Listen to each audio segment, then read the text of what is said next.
Well, perhaps some good news, folks, here finally on the diplomatic relationship front between the United States and South Africa, as Sir Ramaphosa has announced his nominee or his next envoy to Washington, D.C., none other than former Deputy Finance Minister Mcebisi Jonas, a reasonable candidate amongst the bench that the ANC had to pick from.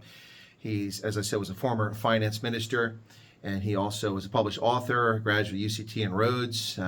So this might be the right pick to go to Washington, D.C. to repair the fractured relationship after Ibrahim Rasool got Rasooled for his wildly out of character, abusive behavior towards the United States, very undiplomatic, something well beyond the pale what qualifies as diplomatic conduct. You don't insult your host and an entire nation in that fashion in a public forum.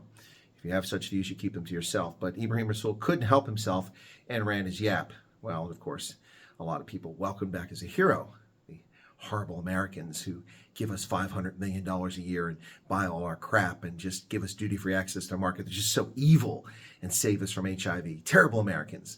Well, Ibrahim Rasool, you've been Rasooled, buddy, and rightly so. Your behavior was beyond the pale, and we all know that. Genuine people know that. Not the sycophants that show up at the airport to welcome back people who behave in such an atrocious manner. I don't see any such behavior coming from Mcebisi Jonas. He's a proper individual, and we'll see how it goes. Hopefully an improved relationship, and it couldn't come any sooner.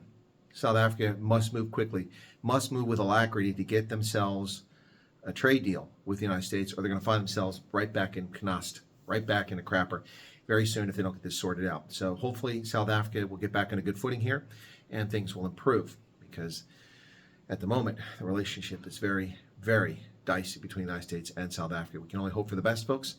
Let's see how it goes from here. All right, Mcebisi Jonas, the new ambassador to the United States from South Africa. Good luck, South Africa.